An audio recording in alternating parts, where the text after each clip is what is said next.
Hey, everybody, welcome to episode number 128 of the Debt Free Dad podcast. Now, I love talking about today's topic, and today we're going to be talking all about emergency funds. And after helping thousands of people take control of their finances, and even with our own journey in getting out of debt, emergency funds are one of the keys to being successful.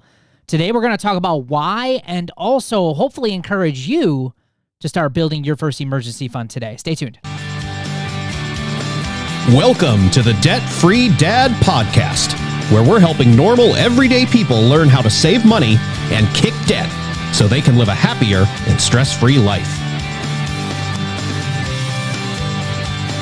Now here's your host, Debt Free Dad, Brad Nelson. Hey, how is everyone doing today? You can find me on Facebook, Pinterest, YouTube, and Instagram, and also TikTok now. Just search Brad Nelson, Debt Free Dad. And welcome to today's show. Remember, to get all the resources, show notes, and links for today's show, head over to balancesense.com/128. That's BALANCEDCENTS.com/128. And as I mentioned in the introduction to the episode today, we're going to be talking all about emergency funds. And as I said, I think this is probably one of the most important steps in having success in getting out of debt. And today we want to give you the reasons why. And I find, we've read statistics, in fact, on recent podcast episodes that we've done, that is amazing to me how many people don't really value, say, a savings account. Now, obviously, how you're talking about savings, is it an emergency fund? Is it savings? But just having money set aside for those really crappy rainy days that are going to come for your financial life. It can be a lifesaver, and it can keep you from going off the tracks when you're trying to get yourself out of debt and in a better financial situation. I wanted to look at this article, in a recent article on CNBC.com. This is a recent article written by Carmen Reinecke, I believe her last name is. It says 56% of Americans right now can't cover a $1,000 emergency expense with any sort of backup savings. And if that goes to show you that there's a lot of people out there who don't have any sort of rainy day fund. And I'm here to tell you that rainy days are going to come. And I love this quote from Morgan Housel. If you haven't checked out this book called The Psychology of Money, it's one of my favorite personal finance books. But he says, saving is a hedge against life's inevitable ability to surprise the hell out of you at the worst possible moment. And I don't even think we have to go into emergency funds anymore after that, because that is essentially what you are saving an emergency fund for. It's all those surprises. It's all of those things that just kind of come up. And guys, before we get into some of the content, I just want to share a little bit. A lot of people might think, well, you guys are debt free. You guys don't really have to worry about anything. You guys, it's easy. And well, it might be easier, but, the storms still come whether you're debt-free or not. Like, this is all that's taken place for us since just July of 2022. So as of the recording of this episode, it is getting towards the end of May. This episode is going to release in June of, this was July of 2021. So we're talking 10 months. So just in the last 10 months, our family, and Ryan and Amber, I would love for you guys to share maybe some of the stuff you've had to cover, but we've had a truck completely blow up. The engine blew up on it. So I had to replace that. I went 5 months without a vehicle. We were down to a 1-vehicle family, and eventually I had to pay cash for another vehicle, paid $7,000 for a used pickup truck. That was back in July of 2022. My daughter Avery had an accident in our house, got her pinky finger slammed in our garage door, and literally almost severed the entire top part of her finger off.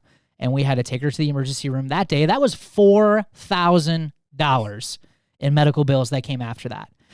We've had vehicle repairs on both of my wife's vehicle and my vehicle over the last 10 months that have amounted up to about $3,500. Again, we know those aren't technically emergencies per se anymore for us, because we save for those because we know they're going to come. We had an emergency garage door service done, which we turned into door replacement. Now, this was on our list, but it was not on our list for when it got done. We were hoping to get that done in the next year or two. Well, it needed to be done sooner than that, and that was $3,200. Just a couple of weeks ago, we have our sewer backup. That was $510.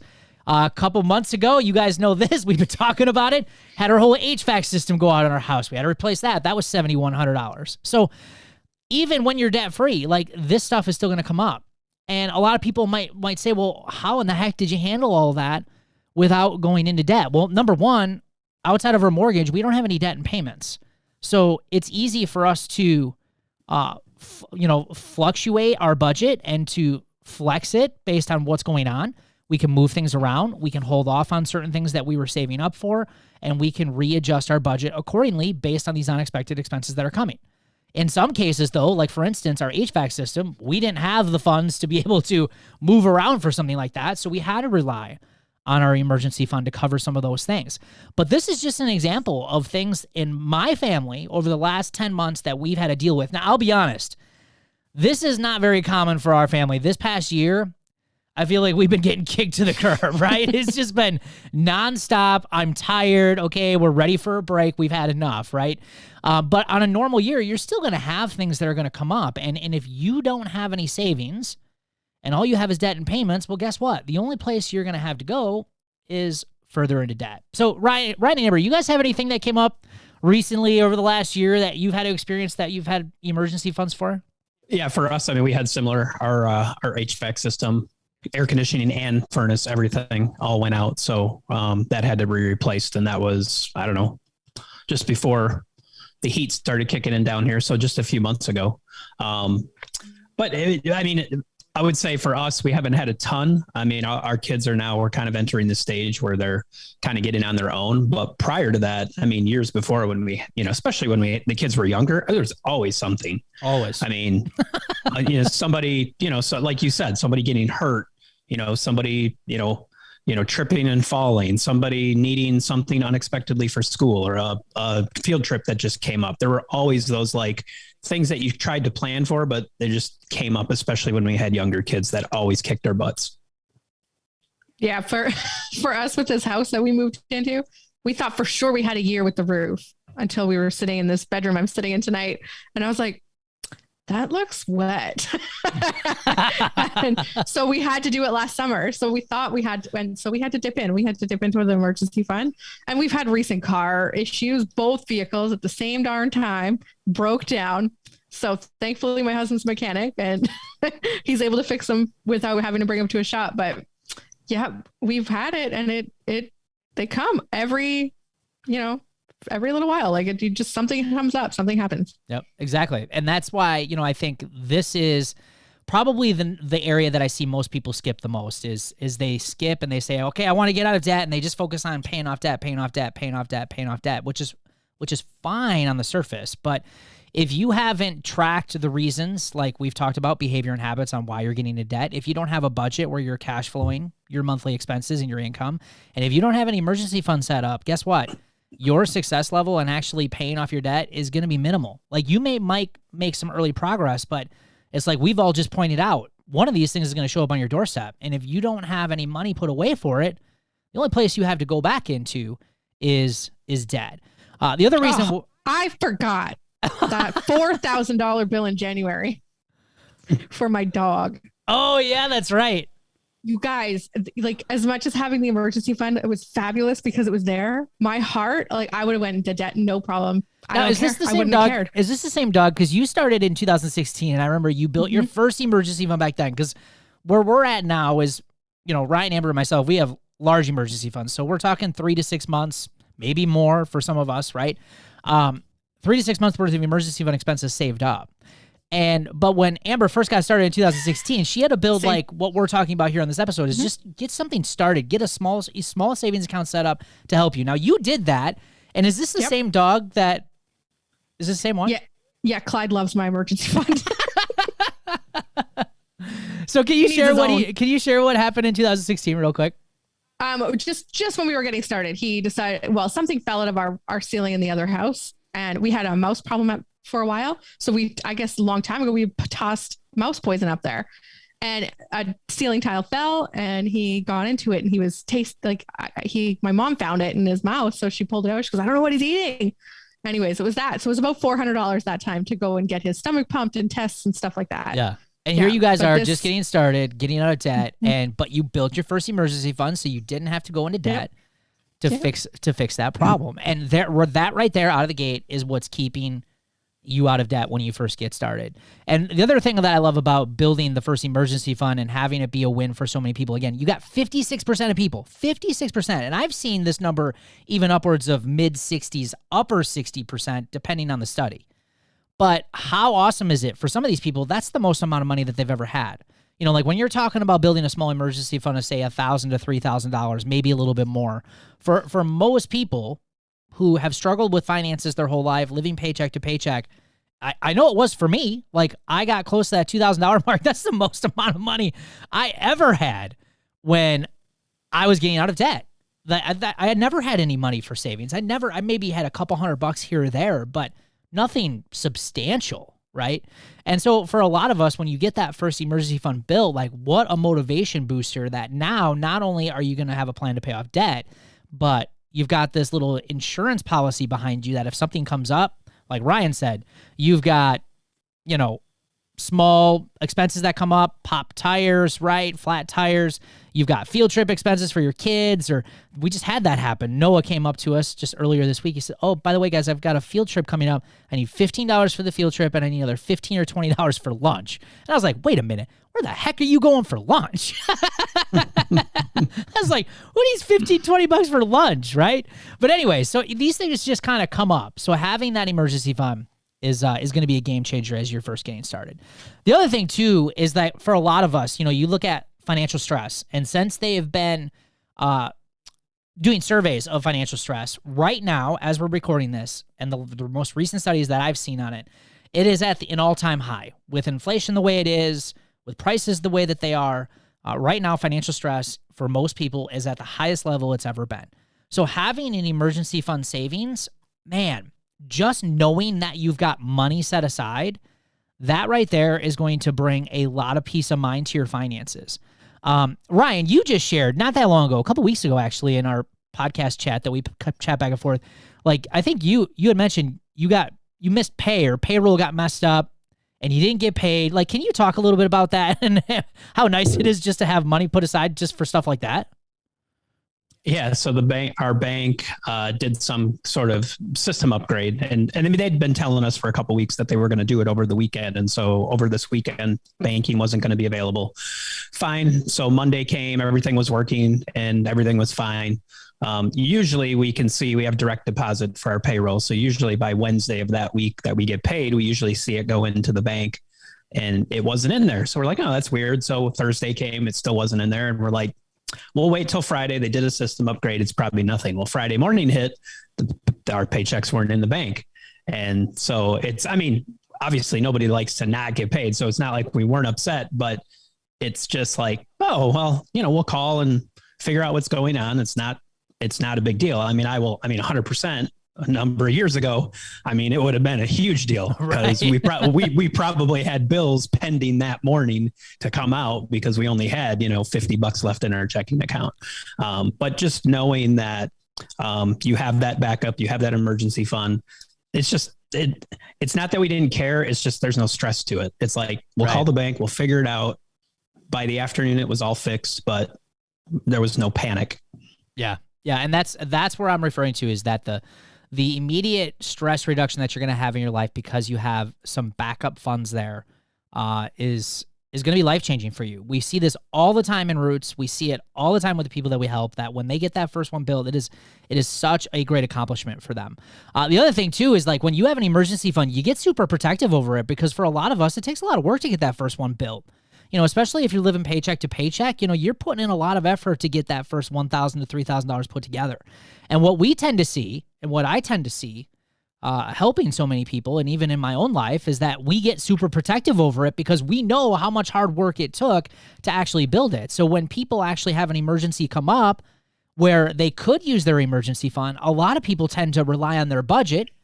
They make some shifts, they move some things around, and they're able to cover a lot of their emergencies because they actually have a good plan that they're using, and they can just move things around without having to even touch their emergency fund.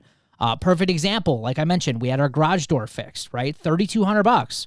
We didn't have to touch the emergency fund for that because we were able to move some money around, change some financial goals for that particular 6-week period or so, and we were able to make it happen without touching our emergency fund. In fact, we haven't had to touch our big emergency fund until we bought this dang house, right? I'm serious. It's the house, right? But it was that HVAC system was the first time in literally the last 9 years that we've had to touch our big emergency fund. Because again, when you have a plan and when things come up, you're able to go back and look at it, review it, move some things around. And especially if you're paying down debt, that means less payments are going out to debt and you have more money and more cash flow to work with every month. For when those emergencies come up, you can just move things around and shift things around in your budget, right? So you can see how all this stuff fits together. Habits, behavior, savings, budgeting, right? It all works together, right? You can't do one without the other. The other thing, too, that's important about the emergency fund, and I kind of mentioned this a few times already, but it breaks the habit of using debt, right? You can't get out of debt if you keep going into it. And it's funny, we just got on TikTok, and Amber, you remember this conversation. There's this individual, and we were debating back and forth, and I finally just gave up. I was like, I have no more time for this person. And they were debating. They're like, well, you should just pay down debt without building an emergency fund savings. And I'm like, no, what do you do if an emergency comes up? All you're doing is going back into debt. For most of us, we need debt. We have a habit of using debt. We need to break those habits. We need to break those choices, and we need to create better habits. And one of the best ways to do that is to start paying cash for more of those purchases as opposed to always going into debt, right? And for a lot of emergencies, the other thing is, it's usually small stuff. Like we mentioned the big stuff.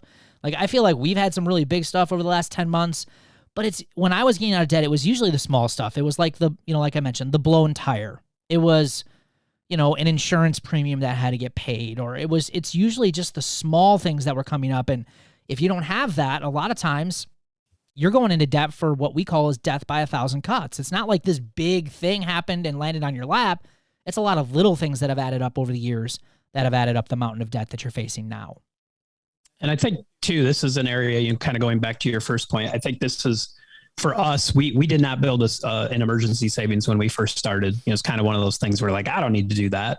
And I think this is where people get trapped in a cycle of, I'm not going to build my emergency savings. I'm going to pay off debt. And the second an emergency happens and you have to go back in debt, you feel defeated, you feel deflated.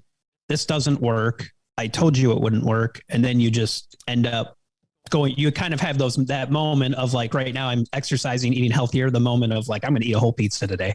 Because it's like, I just feel, I'm upset and I feel like eating it. It's the same thing with money. I remember us feeling that way. You feel defeated. So you just go spend a bunch of money to make yourself feel better. And then you just start that cycle over. So for us, we didn't really start having success until we built that emergency fund. So the other reason I like the emergency fund is it creates this habit of saving as well, right? And for a lot of us, a lot of people here in the United States, even up in Canada, we're not very good savers. We're just not. And by creating this emergency fund, you're already starting to create those early habits of saving. So for instance, we've had an entire episode. In fact, Amber, we just talked about this. What is the episode on sinking funds? Do we remember? I just gave it to you. You're right. Like, I thought I just gave it to you. We have a whole episode on the podcast about sinking funds. So for instance, a sinking fund is a large purchase that you're going to make, and you're going to divide it up by how many months that you got to save for it, and you're going to change it into smaller goals. So like, for instance, the holidays are a perfect example. And by the way, guys, crazy, as we're recording this, the holiday shopping season kicks off in like 6 months. 6 months! That's insane. So if you haven't saved any money for the holidays, and that's one of your goals... You just lost like 10 listeners right there. Like, they're gone. They're like, no, we're not talking about the holidays right now, right? But yeah, if you take the amount you want to spend on the holidays, divide it by 6 months, like that's the amount of money you should save every month. So that, again, creating a habit of saving. Thinking about college savings for your kids, even going further to big types of savings like retirement and investing, right? So just even starting small with a small emergency fund, it immediately starts the habit of saving and the value of saving. And the more you start seeing how helpful that is, the more you're going to want to do it. And I'm proof of that because I used to be a terrible saver. I was one of those people, like if I had money in my pocket or money in my bank account, it was burning a hole in my pocket, right? I had to spend it. So if I can learn to change this habit over time, you can too. And it just starts small, just little bit by little bit. And the more success you have, the more confidence that you're going to get. and the more you're going to want to do it, because you're going to see how big of a benefit it is on your life. Yeah, absolutely. And when you're saving, like, cause now I was like you, Brad, I didn't save anything. Something always came up where I was like, ooh, I need that.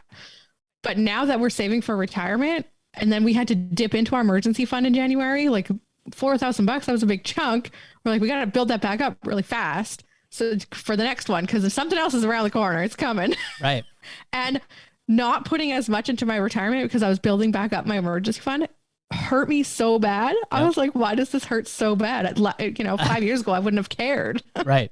And I built that habit. But your mindset has changed, and I feel the same way. We're doing the same thing. Like right now, I'm not investing in retirement because I got to rebuild our emergency fund from the HVAC hit. Right? It's the same thing, and I feel that pain. I feel the same pain that you're talking about. But again, years ago, I feel the same thing. I wouldn't have cared. I would have been like, it's just another payment. Add it to the list. Right? Have another debt. Yep. Right? So, but what are some ways? So real quick, if you haven't been listening to the podcast for some time. Well over 100 episodes, so many great savings tips and so many things here. You go through all of these episodes on how to build your emergency fund the quickest, but just some really quick tips. Number one, easiest way is to cut out some expenses. So go through and print out the last 3 to 6 months of your bank statements, figure out, okay, what expenses don't I need anymore? All right. What expenses can I cut? What absolutely do I need to keep? So keep what you want. And then whatever savings you have, that can be the starting of your emergency fund. All right. Things like I cut out, for instance, this was long before it was popular, by the way. So some people today might say, well, that's not really that big of a deal. I don't have cable or satellite. But when I did it, nobody was doing this. When people actually found out that I had no satellite or cable TV, they were like, what do you do? Right? Like, it's amazing to me how weird that was back when I started. But looking back now, that saved me thousands upon thousands of dollars over the years by cutting out TV. I cut out a car payment, got rid of a car, ended up paying cash for a car. We cut out a lot of eating out, a lot of wasteful spending there. In fact, just a few years ago, back in 2020, we did a no-spend challenge on eating out. We did 425 straight days of no eating out. We cut back on subscriptions. So those are just some of the things that we've done. What are some things that you guys did to build your emergency fund the fastest? We kind of took the route of, like we tell people, like, print out your kind of the last 3 to 6 months of expenses and kind of highlight things. And so for us, it was once we did that, it was 100% eating out. I mean, it was really easy to look at that. Once we did that, it was like, there's no way we can't build this within a month or two based on what we just discovered right. in this little exercise. So I think that was super helpful for us. And that's how, once we did that, it was just easy to say, we're not going to do this for a couple months until we get that built. Yep. I'm with Ryan. That's where we cut out to eating out for sure. 100%. Isn't it shocking? Isn't it? Oh, and Amber, and you see these. Wrenching. I mean, both you and Ryan, both of you guys are in Roots. You see the posts, and when you see people go through it, it's the number one area. And I know you might say, I can't eat out that much. I promise you, print out your bank statements and your credit card statements, and make sure you're keeping receipts that you're paying cash for things, and then track it. I guarantee you're gonna find tons of money, and maybe not just eating out, but in a lot of areas. So fast. Oh, so fast. It's crazy expensive to eat out right now. It's unbelievable. Some other things that you can do are obviously doing some no-spend challenges. We got a whole podcast episode on this.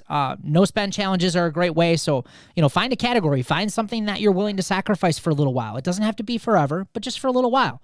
And use whatever money that you would have spent on those things and put that money into your emergency fund. Another tried and true method is income-producing activities. It's one of my favorite things to do. Just work more hours, right?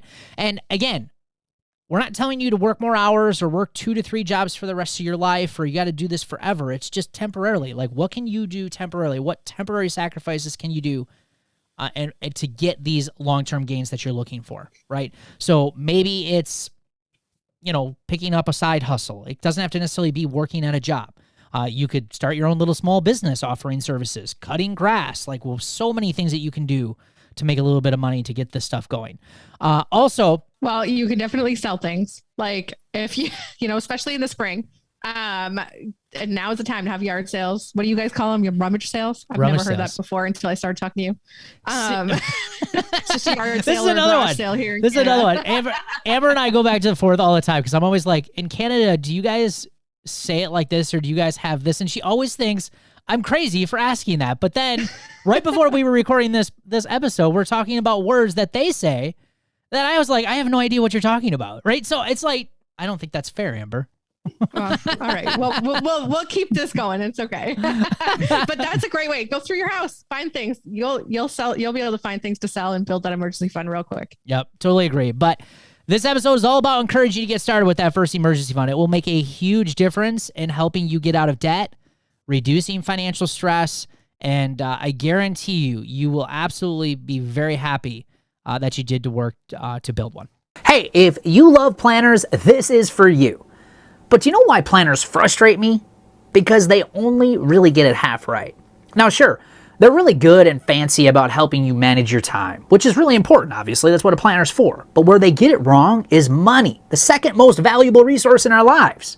Most planners don't include any financial planning. Things like, keeping track of paydays, bills, due dates, spending, yearly expenses, budgets, cash flow planning, debt elimination plans, and goal planning, right? None of that stuff. That's a real pain. And then what? Then you got to create your own in some silly binder, right? And who has time for all of that stuff? So instead, what happens? Nothing, right? A lot of people tend to ignore their finances even more, and things only get worse. Well, that all ends today because I am so excited to announce and release my brand new, totally awesome Debt Freedom Planner. This thing's awesome, by the way. Now, before you say, Brad, I've already got a planner. This is not an ordinary day planner. This is the Debt Freedom Planner, which is a companion tool that works with your day planner, and it's built to help you manage your money, pay off more debt, and melt away financial stress. And I believe this is the tool that a lot of people who want to take control of their finances have been waiting for. So head on over to therealdebtfreedad.com, click on the Debt Freedom Planner in the menu to get access to your planner today. Hey, what's this I see? I thought this was a party! Let's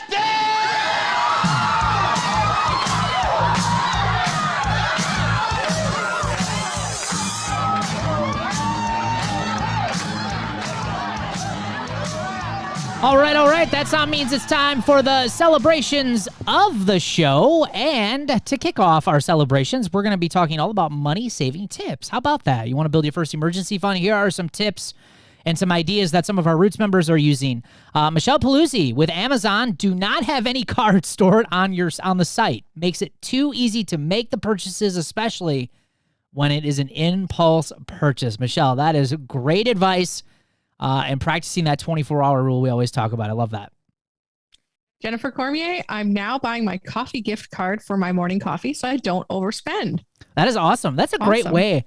That's a great way to stay on track. That's like a little sinking fund within itself. I love it. Patrice Johnson, I set up 2 savings accounts that have money direct deposited from my paycheck. One is to my more easily accessible account for sinking funds, and the other is to my online savings for emergency fund. By having it deducted automatically and divided appropriately to the 2 accounts, I don't miss the money. Yep, totally. Making it automatic where you don't have to think about it. I love that. We do the same thing. Great win, Patrice. Mary Southard. Change brands on some of your products, groceries, personal care, and cleaning. You can save a bunch by just doing that and price watching. Love that tip. Yvette Frazier, I bag my lunch for work now instead of buying food there. I opened an online savings account for my emergency fund, keeping my regular savings separate. I will soon add the buckets to my emergency fund to save for specific categories. Awesome, Yvette. Good for you. April Lamojis, bag lunch at home. I've been saving about $20 a week. For me, that's a lot of money. That is awesome, April. Congratulations to you. And I also want to give Jason Pope a shout out. Jason sent me a message here last night. He says, I've been listening to your podcast for several months and just now ordered the planner. I'm excited, and I'm really starting to consider joining Roots of Personal Finance. Jason, that is awesome. I'm glad you're getting a lot of help from the podcast. We've been getting so many messages lately about all of you guys getting started, and that's why we started this show. So keep those messages coming. Also, if you got questions about things that we're covering, don't be afraid to reach out. We're more than happy to help. Hey, if you're just getting started, by the way, with this podcast, or maybe you've been listening for some time and you're interested in how you can get started on the road to financial freedom, visit our website, balancesense.com, and sign up for my free Life Without Payments workshop, where I'm going to actually show you the first steps that have helped thousands of people just like you and I kick financial stress and worry. And thanks for hanging out with us here today. We love your feedback, and it also helps us grow our podcast. So please leave us an honest review. We read every single one of those. And as you guys know, the Debt Free Dad podcast is here to help you live a happier and stress-free financial life. So if you know someone who could benefit from our show, please give us a share. We appreciate you, and we will see you guys on an upcoming episode. Take care. Hey, thanks for hanging out with us here today. We love your feedback, and it also helps us grow our YouTube show. So please give us a like or leave us some honest feedback on this video. And if you want the latest from the show, obviously be sure to hit that notification bell and subscribe to our channel. And for the latest resources, or if you want more information on how to kick debt and financial stress, please be sure to check out the links in this video or head over to therealdebtfreedad.com. We'll see you guys on an upcoming show. Take care.